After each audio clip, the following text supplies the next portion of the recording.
J. Estudio analógico de la resignación del símbolo sagrado del Pasú. Es posible visualizar mejor el efecto que el encadenamiento espiritual causa en la esfera de conciencia del Pasú recurriendo a una interpretación analógica relacionada con la figura 56. Empero será conveniente advertir que un estudio semejante podría revelar correspondencias mucho más rigurosas y exactas si se empleasen los instrumentos matemáticos adecuados, esto es, la geometría analítica y diferencial. Como este no es el caso, nos contentaremos con recordar que los cuadrantes analógicos, que son cartesianos y ortogonales, no guardan correspondencia numérica sino conceptual con los fenómenos representados. Y vamos a agregar, además, otras 5 definiciones que permitirán comprender a la resignación del símbolo sagrado del Pasú en el contexto del modelo analógico desarrollado hasta aquí. Concepto de línea. Tengamos presente que si la curva hélix representa al hilo continuo de la conciencia del Pasú, entonces solo puede consistir de instantes de tiempo inmanente. La curva hélix, en tanto que línea geométrica, debe ser considerada como una sucesión de puntos. Pero la curva hélix es una función del progreso evolutivo de la esfera de conciencia y, por lo tanto, cada uno de sus puntos ha de corresponder a un instante de tiempo inmanente. Concepto de continuidad. La continuidad de la curva hélix, y de cualquier otra curva graficada en los cuadrantes del espacio analógico, extensión del sentido. S, tiempo trascendente T, logos demiúrgico LD, se define simplemente como la no interrupción de la serie puntual. Hay continuidad si es posible pasar ininterrumpidamente de un punto a otro al desplazarse sobre la curva, es decir, si todos los puntos de la serie están en contacto entre sí. Concepto de dirección. La dirección, para toda curva analógica, se define como la distancia más corta entre un punto cualquiera de una curva y otro punto de referencia de la misma curva. Desde el punto de vista de la analogía vial, la dirección es una apreciación subjetiva de la curvatura lineal que una curva camino presenta al paso del sujeto anímico. Así, se dirá que el camino es tanto más directo cuanto más se aproxime su curvatura lineal a la matriz funcional de la ley de evolución, es decir, a la función espiral. La curva hélix es, en este sentido, el camino más directo posible que dispone el sujeto consciente para desplazarse evolutivamente en ambos sentidos del proceso arquetípico. Concepto de dirección continua. Significa que en todo punto de la curva hélix, al pasar a otro punto consecutivo en cualquier sentido, se conserva la dirección del movimiento. Vale decir, para un sujeto consciente que circule por un camino hélix no existe la posibilidad del extravío objetivo. El sujeto, con solo marchar de punto en punto, alcanza indefectiblemente los extremos de la función. Concepto de orientación. Se denomina orientación al acto de evolucionar con dirección continua sobre el camino del significado. La orientación es opuesta al extravío objetivo. La propiedad de una curva analógica, de brindar orientación, es una cualidad topológica conocida como adistomía, término que se definirá más adelante. La curva hélix, por ejemplo, es una función adistómica desde el punto de vista de la orientación. Finalmente, tomando en consideración estos convenios y definiciones, podemos ver representados en la figura 57 los dos caminos analógicos seguidos por el sujeto consciente y el yo perdido. La figura nos muestra, naturalmente, solo un segmento de la curva hélix, el camino por el que se desplaza el sujeto consciente, y, sobre ella, la curva labrélix, análoga al camino del yo perdido. El hecho de haber graficado las curvas sobre un plano, es decir, sobre el cuadrante, TT, en lugar de hacerlo en un espacio tridimensional como el de la figura 56, se debe a que es necesario observar este fenómeno desde dos perspectivas diferentes, tal como se evidenciará enseguida. De todos modos, hay que suponer que el eje del logos demiúrgico, LD, pasa por el centro del círculo que simboliza al Pasú, por el punto central y en forma perpendicular al plano de la figura. Notemos también que, con la perspectiva de la figura 57, a cada punto de la curva hélix corresponden dos puntos de la curva labrélix. Mas, según veremos muy pronto, esto es solo una apariencia. Analicemos qué nos dice la figura 57. La curva hélix representa al camino del significado continuo tomado por el sujeto consciente durante su evolución progresiva. A esta evolución lo ha impulsado la voluntad del yo perdido que se encuentra confundido con él. Sin perder su esencia volitiva, el yo perdido se desplaza por su propio camino Labrelix, arrastrando al sujeto consciente hacia grados de mayor progreso evolutivo, pero el yo perdido, de acuerdo con lo visto, realiza esta operación en estado de extravío objetivo. ¿Cómo puede ser ello posible? Para responder, analógicamente, a esta pregunta es que se requiere el empleo de una nueva perspectiva y la definición geométrica del concepto de extravío objetivo. Con la clave genética los siddhas traidores resignan el símbolo de la autonomía óntica, el símbolo sagrado del Pasu, aplicando el símbolo del origen sobre el designio Pasu. Esta operación, el encadenamiento espiritual, es la que causa la aparición de un camino Labrelix sobre el camino de Helix. Desde el punto de vista analógico, el símbolo del origen causa el siguiente efecto. A cada punto de la curva Helix, que desde ahora vamos a llamar monarque, hace corresponder un punto de la curva Labrelix, punto denominado tetrarque. Tales puntos pueden observarse en la figura 58. Queda definida así, entre la curva Helix y la curva Labrelix una correspondencia biunívoca, tal que a cada punto de Helix corresponde uno y solo un punto de Labrelix y viceversa. Sin embargo, se ve en la figura 58 que, mientras monarque, el punto de Helix, es una unidad esférica, M, el punto tetrarque de Labrelix consta de 4 recintos: alfa, beta, gamma, y delta. Para comprender esta relación de 1 a 4 que existe entre los puntos monarque y tetrarque, hay que tener bien presente la analogía del significado como camino. Monarque es un instante del tiempo inmanente, pero también, como punto del camino de Helix, es un sitio que ocupará el sujeto consciente durante su evolución. Desde ese sitio el sujeto consciente dispone de continuidad, para regresar al arquetipo Manu o anticiparse a la entelequia, pasando por los restantes puntos monarque de la curva Helix. Y asimismo dispone de orientación directa para efectuar ese tránsito, no existiendo ninguna posibilidad de extravío objetivo. Pero es el movimiento del yo perdido, al pasar de un tetrarque a otro, la fuerza que impulsa al sujeto consciente a marchar de monarque en monarque por el camino de Helix. Analicemos, pues, la forma de este movimiento observando las figuras 58 y 59. En principio el yo perdido se encuentra en el recinto de entrada alfa, del tetrarque, en el instante inmanente en que el sujeto consciente ocupa el punto monarque, M. Frente al yo perdido se halla, entonces, el recinto íntimo beta, cuya característica esencial consiste en que bloquea el paso hacia otro tetrarque y en cambio permite el acceso hacia cualquiera de los recintos de salida laterales, gamma, o delta. Con otras palabras, el yo perdido situado en alfa, no puede pasar a otro tetrarque a través beta, pues este recinto está cerrado hacia adelante. Desde beta, solo es posible pasar a gamma o delta. Ahora bien, tanto gamma como delta están abiertos hacia adelante, lo que permite al yo perdido trasladarse desde cualquiera de ellos al siguiente tetrarque sucesivo. Y cuando el yo perdido ejecuta ese paso, sea que provenga de gamma o de delta, su movimiento arrastra sólidamente al sujeto consciente, que entonces pasa también al siguiente monarque. Bien que se miren las figuras 58 y 59, se advertirá que el yo perdido se enfrenta en cada tetrarque a la secuencia inevitable: alfa, beta, y gamma, o delta. Para comprenderlo indaguemos a la sabiduría hiperbórea por qué se mueve un yo perdido. Respuesta: porque su esencia volitiva lo impulsa a buscar orientación. Tal es la naturaleza estratégica del yo perdido, la búsqueda de orientación es, pues, el motor del yo y con esa determinación ingresa siempre en los recintos de entrada de los tetrarque del camino Labrelix. A partir de allí el yo perdido se ve obligado a repetir las 3 fases de una secuencia inevitable.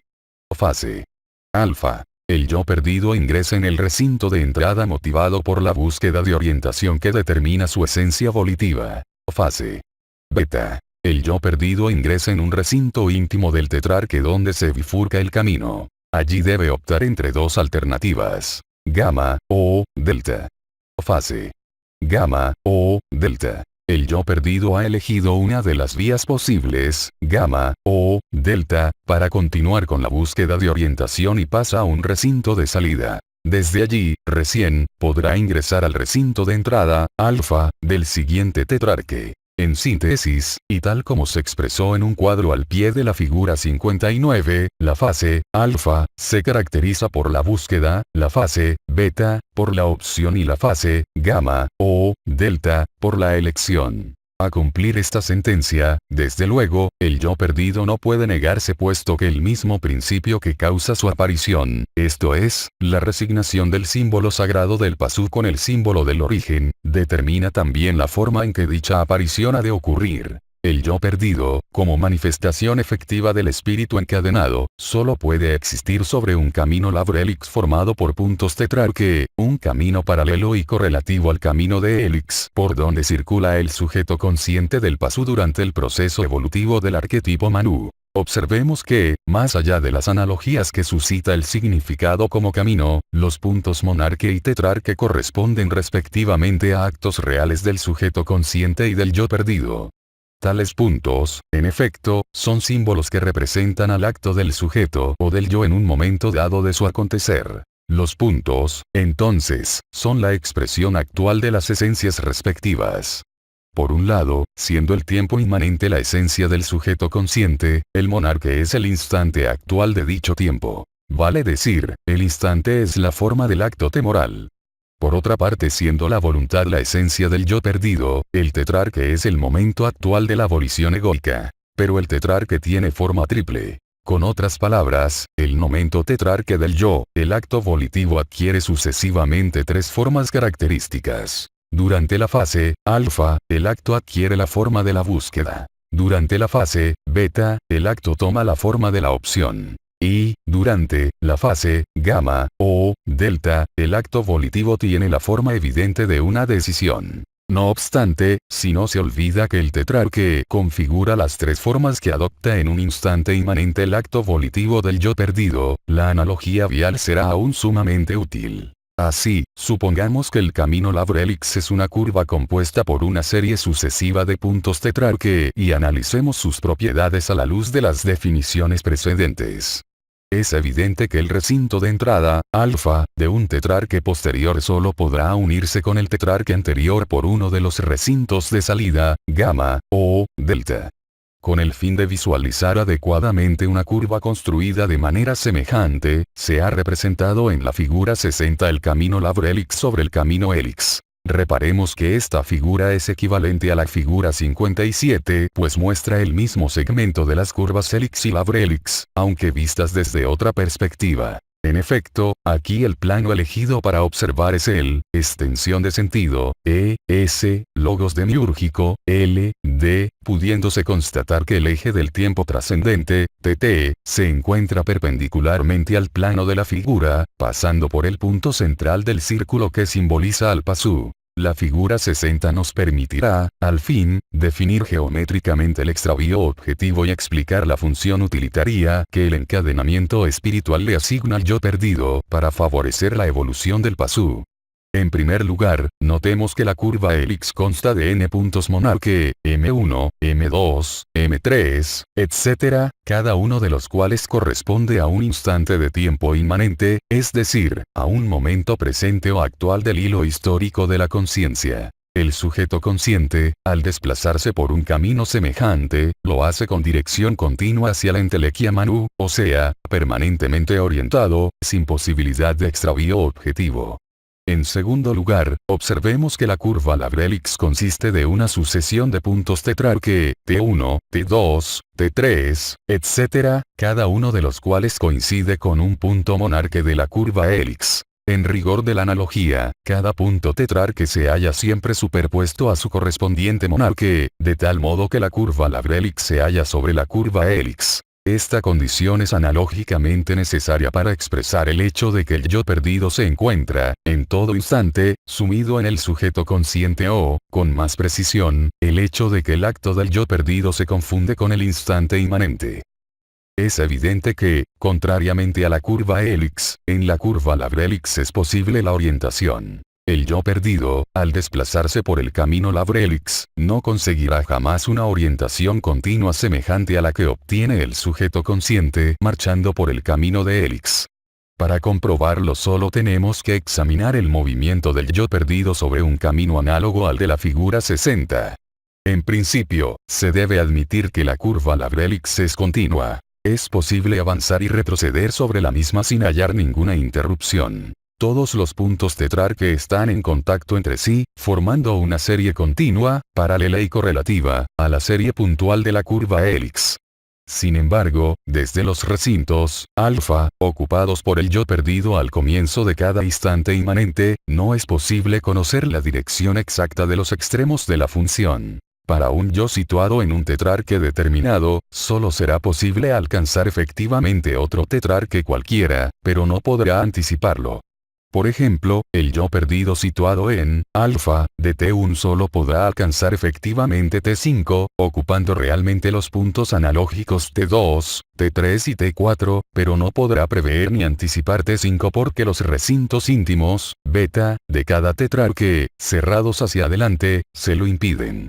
Tal imposibilidad de orientación se denomina extravío objetivo del yo perdido. El extravío objetivo puede ser entendido alegóricamente como si el yo perdido marchase a ciegas por el camino Labrelix, incapaz de vislumbrar lo que está más allá del momento actual. En el ejemplo reciente, se puede decir que el yo perdido no ve a T5 desde alfa de T1, ni a ningún otro tetrarque anterior o posterior a T1.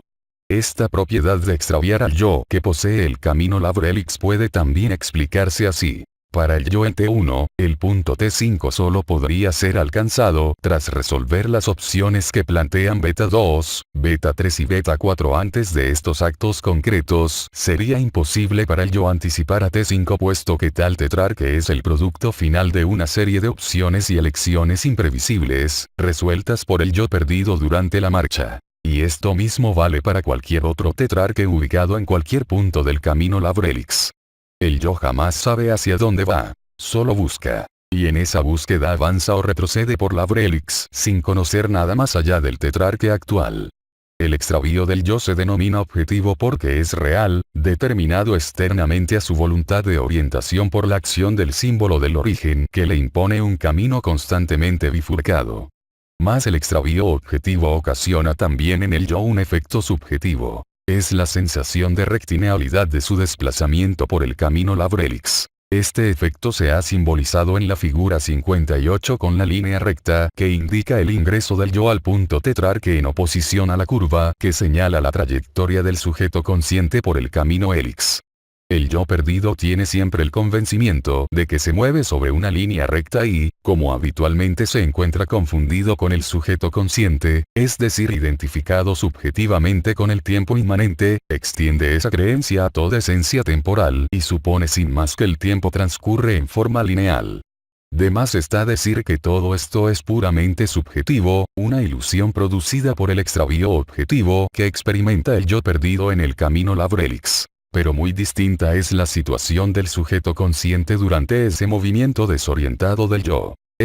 Cualquiera sea el movimiento efectuado por el yo, siempre avanza en dirección continua de la entelequia Manu, progresando evolutivamente por el camino de hélix. Así ocurre porque el encadenamiento espiritual, la resignación del símbolo sagrado del pasú con el símbolo del origen, determina que el yo perdido marche en extravío objetivo por el camino Labrelix mientras arrastra, con la fuerza de su voluntad de búsqueda, al sujeto consciente por el camino hélix del progreso evolutivo. Examinemos ahora, con más detalle, las propiedades de la curva Labrelix de la figura 60. Ante todo, vemos que en cada instante inmanente, M1, M2, M3, etc., el yo perdido efectúa las tres fases de un acto volitivo correspondiente, T1, T2, T3, etc. Esto significa que la velocidad relativa del yo perdido es, por lo menos, 3 veces mayor que la del sujeto consciente. Con esta velocidad superior, el yo perdido realiza los siguientes movimientos sobre el camino Labrelix en el instante M1. El yo ingresa en el recinto de entrada, alfa, del tetrarque T1, en un acto volitivo de búsqueda. Con esa determinación pasa entonces al recinto íntimo, beta, a donde se ve obligado a optar entre dos senderos alternativos, gamma, o delta. La elección del yo recae en delta, e ingresa así a un recinto de salida. En el instante M2 el yo se traslada desde delta, de T1 a alfa, de T2. Ingresa a la sazón en beta, y opta por el recinto de salida, delta.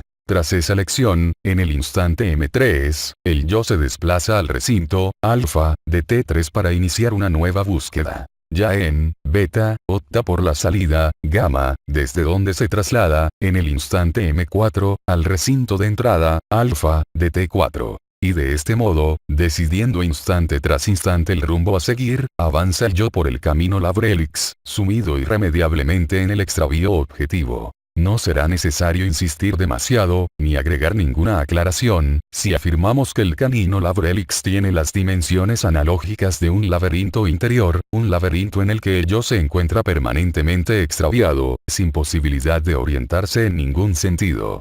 El desplazamiento del yo sobre el camino Labrelix, efectivamente, cumple la secuencia de todo aquel que se encuentra extraviado en un laberinto. Búsqueda, de la salida, opción, entre dos caminos que se bifurcan, y elección, por uno de ellos.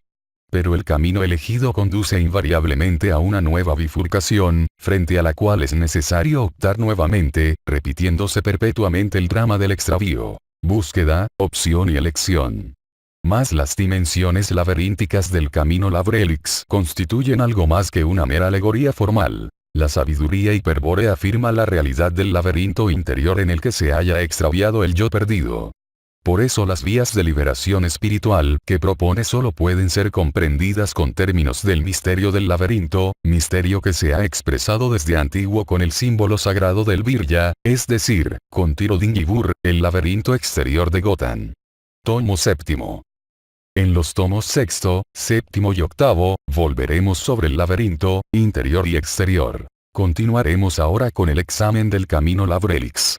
Por lo que hemos visto, el mismo consiste en una sucesión de tetrarqués, puntos que obligan al yo a cumplir una constante y repetida secuencia de las fases búsqueda, opción y elección. Por esta constante necesidad de optar entre alternativas, gamma, o, delta, con que los tetrarque condicionan al yo, es que la sabiduría hiperbórea también los denomina puntos disyuntivos. Ofreciendo cada punto de la curva Labrelix una disyuntiva, es evidente que el yo ha de permanecer en el extravío objetivo. Desde el punto de vista geométrico, esta propiedad de la curva Labrelix, de bifurcarse en cada punto, se denomina distomía. En griego, la palabra distomos, gamma, alude a una doble división. Por ejemplo, la distomía de una cueva implica que ésta posee dos entradas, la distomía de una espada que ésta tiene dos filos, etc. Y la distomía de un camino supone su bifurcación. De aquí que al camino Labrelix se lo califique de distómico y que a la curva Labrelix, que se bifurca en cada punto, se la denomine función distómica. Así, la propiedad de extravío objetivo que el camino Labrelix presenta para el paso del yo perdido, tiene su correspondencia geométrica en la cualidad de la curva Labrelix de ser una función distómica, una curva formada por puntos disyuntivos en la que no existe ninguna posibilidad de orientación. La curva Helix, inversamente, se denomina distómica por su cualidad de presentar dirección continua, es decir, orientación en todos sus puntos. Recordemos, por último lo dicho en H. La introducción del símbolo del origen en el microcosmos determina la disposición topológica de los caminos potenciales del significado.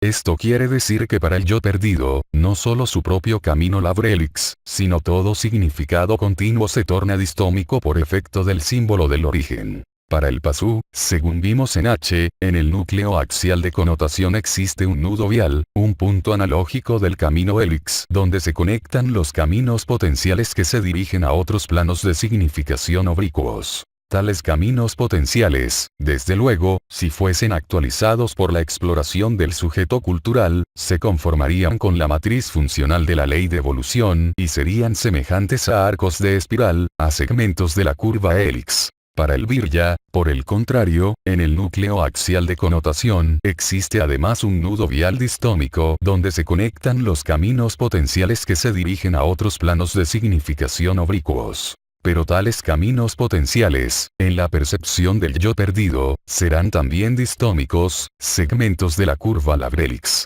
Aunque el yo perdido se asienta fundamentalmente en el sujeto consciente, puede ocurrir que a través de éste, aperciba el reflejo de los actos sistemáticos del sujeto cultural. Si se diera ese caso, el yo perdido solo tomará conocimiento de los caminos potenciales bajo su forma distómica, sin cambiar en ningún momento su estado de extravío objetivo. Es por eso que, para el yo, la estructura cultural aparezca representada o intuida como un laberinto interior. Ello es producto de la reducción distómica que el símbolo del origen causa en todos los caminos significativos de la estructura psíquica frente a la percepción del yo. Y, así como el pasú proyecta el signo espiral como expresión del símbolo sagrado del pasú o matriz funcional de la ley de evolución, así también el virya proyecta a Tirodin-Yibur, el signo laberinto exterior, como expresión del símbolo del origen, el cual es causa del laberinto interior. Tirodin-Yibur, como se explicará en el tomo séptimo, constituye el símbolo sagrado del virya. El símbolo del origen, al causar la distomía de todo significado continuo de la estructura psíquica, al convertir a esta en un laberinto interior para la percepción del yo perdido, produce un curioso efecto subjetivo denominado cuadrangularidad de la esfera de sombra. Este efecto, que no es más que la asimilación de toda la esfera de sombra a la forma del tetrarque, produce en el yo la impresión de que lo inconsciente de la estructura psíquica está regido por el número 4. Inversamente, suele ocurrir que el número 4 rige inconscientemente la percepción del yo y determina la cardinalidad del pensamiento.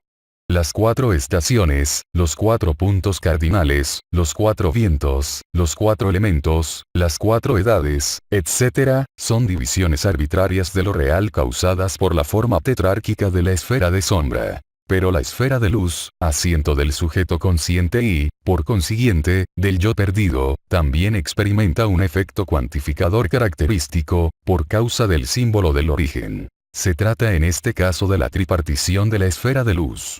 Aunque el tetrarque representa la cuádruple forma que el acto volitivo del yo es capaz de adoptar, es evidente que en su paso por un tetrarque el acto real del yo es esencialmente triple. Alfa beta, y, gamma, o, alfa beta, y, delta. Al manifestarse en la esfera de luz, en cada punto del camino Labrelix, el yo efectúa un acto triforme que determina la ordinalidad del pensamiento. Todo cuanto se supone regido por un término medio tiene aquí su origen.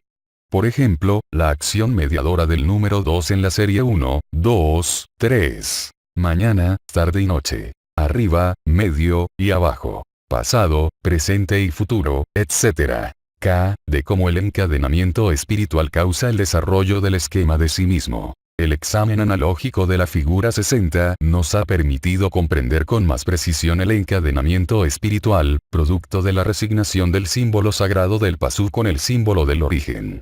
Nos toca ahora estudiar el efecto que tal operación ha causado en el microcosmos potencial.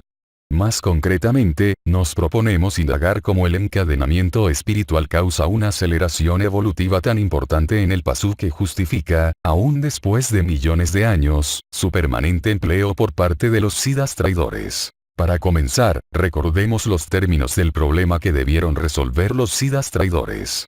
En la Tierra existía un homínido primitivo denominado Pasú, el cual, no obstante su escaso grado de desarrollo, constituía una fase del desenvolvimiento del arquetipo Manu. Mas, a pesar de su primitivismo, este animal hombre poseía algo extremadamente valioso, según el criterio de los siddhas traidores: el designio Pasú.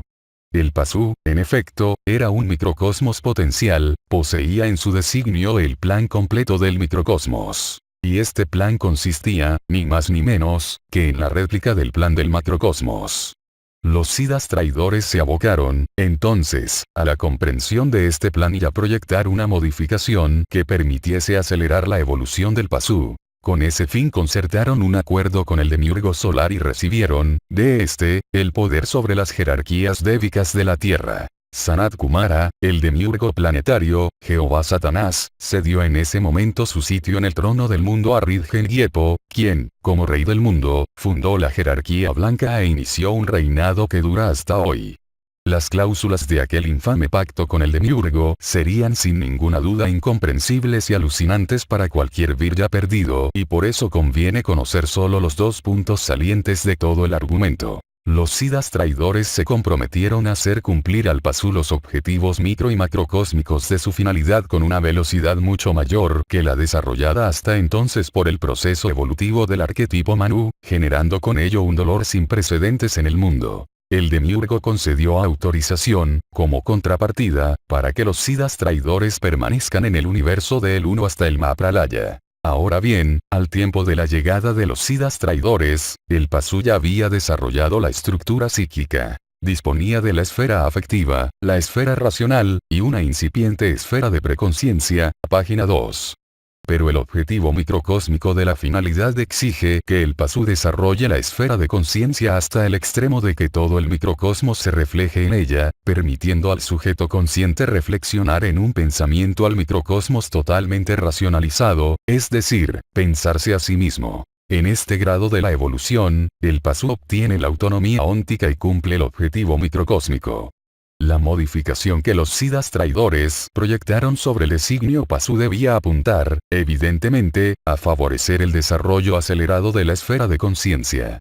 Esto se consiguió, como ya se dijo, resignando en el designio Pasu el símbolo sagrado del Pasu con el símbolo del origen. La elección recayó en tal símbolo porque el mismo constituye el centro de referencia de sí mismo, es decir, el centro en torno del cual se estructura el esquema de sí mismo o esfera de conciencia. Aparece así una nueva especie sobre la tierra, el Virya u hombre semidivino.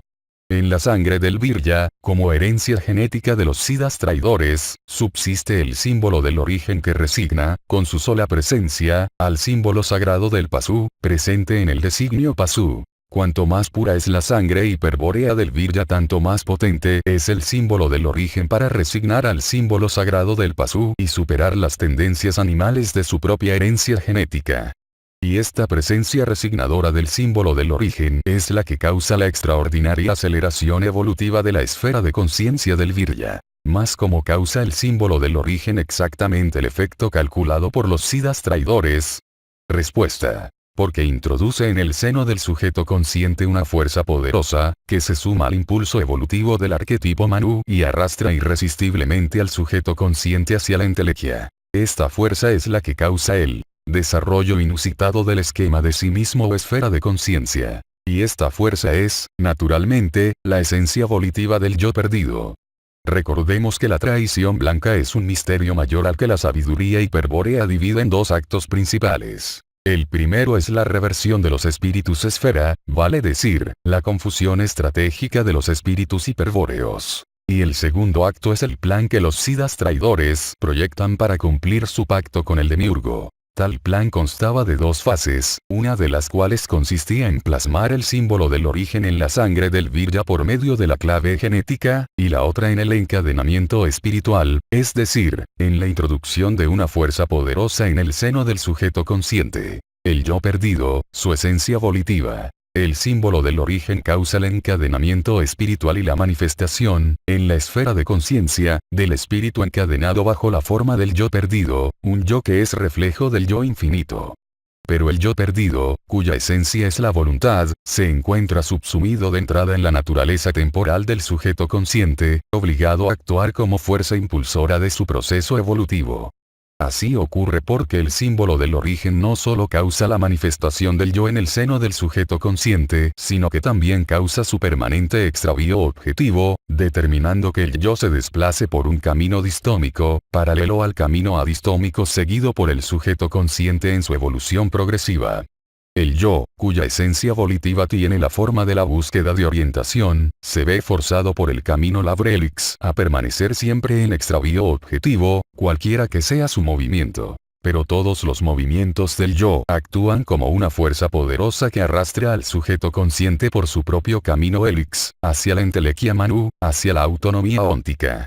Es decir, se cumple el objetivo microcósmico de la finalidad del Pasu y, también, las condiciones del pacto entre los siddhas traidores y el demiurgo. El símbolo del origen causa, pues, la presencia del yo en el camino Labrelix y el movimiento de este causa, a la vez, el desplazamiento acelerado del sujeto consciente por el camino helix, cumpliéndose entonces el objetivo microcósmico de la finalidad del Pasu que exige el desarrollo de la esfera de conciencia, es decir, del esquema de sí mismo.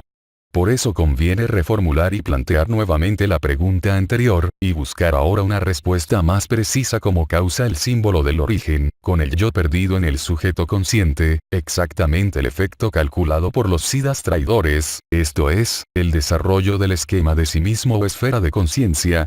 Respuesta. El yo mantiene al sujeto consciente en constante movimiento, reflejo de su infructuosa búsqueda de orientación por el camino Lavrelix. Pero todo movimiento del sujeto consciente es interpretado por la razón como interrogación, página 157. Y en respuesta a las flexiones del sujeto consciente la razón, y el sujeto cultural, emiten un flujo permanente de imágenes referidas a sí mismo que se estructuran en la esfera de conciencia y desarrollan el esquema de sí mismo. El esquema de sí mismo, en resumen, crece permanentemente como efecto de la fuerza que la esencia volitiva del yo perdido, en su búsqueda de orientación, aplica sobre el sujeto consciente. El camino Lavrelix, laberinto interior. Como conclusión fundamental de este inciso, hay que extraer el concepto definido últimamente sobre el extravío objetivo que el yo perdido experimenta al desplazarse sobre el camino Lavrelix. Este camino distómico representa, para yo, un verdadero laberinto interior, por cuyos senderos transita extraviado, repitiendo constantemente la secuencia de búsqueda, alfa, opción, beta, y elección, gamma, o, delta. Frente a una situación tan sombría cabe preguntarse: ¿es posible que el virya perdido obtenga alguna vez orientación estratégica y consiga liberarse del encadenamiento espiritual? O, lo que, según vemos ahora, es lo mismo, ¿es posible que el yo perdido consiga alguna vez orientarse en el laberinto del camino Lavrelix y pueda abandonarlo para siempre? Respuesta. Tal como ya lo adelantamos en la primera parte, ello es posible aplicando una vía de liberación espiritual de las 7 más 1 que propone la sabiduría hiperbórea, en particular aplicando la vía de la oposición estratégica que se estudia en este libro. Esta vía, cuya técnica secreta ha sido confiada por los siddhas leales a la Orden de Caballeros Tirodal de la República Argentina, permite aislar al yo perdido del sujeto consciente mediante un arquemona interior, mediante un cerco tendido en torno del yo. Semejante arquemona interior es, desde luego, una runa noológica. Y la operación por medio de la cual el yo perdido queda resignado y orientado hacia el Selbst, se denomina primera iniciación hiperbórea. La aislación del yo, en efecto, solo puede obtenerse como iniciación puesto que, a partir de allí el yo será inmortal por el resto del Manvantara. Aparte de la primera iniciación hiperbórea, la Orden de Caballeros Tirodal posee el conocimiento y los medios necesarios como para otorgar las 2 iniciaciones siguientes. La segunda iniciación que transforma al virya perdido, cuyo yo ha sido aislado rúnicamente del sujeto consciente, en virya despierto. Y la tercera, y última, iniciación que transmuta al virya despierto en siddhas berserker, liberando definitivamente al espíritu eterno de la confusión estratégica y del encadenamiento espiritual. Pero todo esto será explicado con detalle más adelante, luego de que hayamos penetrado en el misterio del Graal y sepamos algo más sobre el origen de las runas. Correspondencias analógicas entre el punto tetrarque y la runa Jibur. Aunque el concepto recién será definido en otro tomo, es conveniente señalar ahora las correspondencias analógicas que existen entre el punto tetrarque y la runa Jibur, la última de las 13 más 3 runas que comprende el alfabeto tirodal de Gotan. Tales relaciones se han expuesto sinópticamente en la figura 61. Vemos allí que el brazo mayor de la runa Jibur es análogo al recinto de ingreso, alfa, del tetrarque. Los 3 brazos menores son análogos a los otros 3 recintos del tetrarque. El brazo central de la runa es análogo al recinto íntimo, beta, y los 2 brazos restantes corresponden respectivamente a los recintos de salida, gamma, y delta, del tetrarque. Conviene señalar también que, por razones que se explicarán más adelante, la runa Jibur recibe ciertos nombres característicos de acuerdo a su disposición. Tal como se muestra en la figura 62, si la runa Jibur se dispone con los 3 brazos hacia arriba, se denomina tridente de Poseidón o, no con tanta propiedad, trísula de Shiva, y representa al arma de los siddhas. Por otra parte, si la runa Jibur se dispone con los 3 brazos hacia abajo, se llama espada de Gotan, y representa al arma de los viryas despiertos.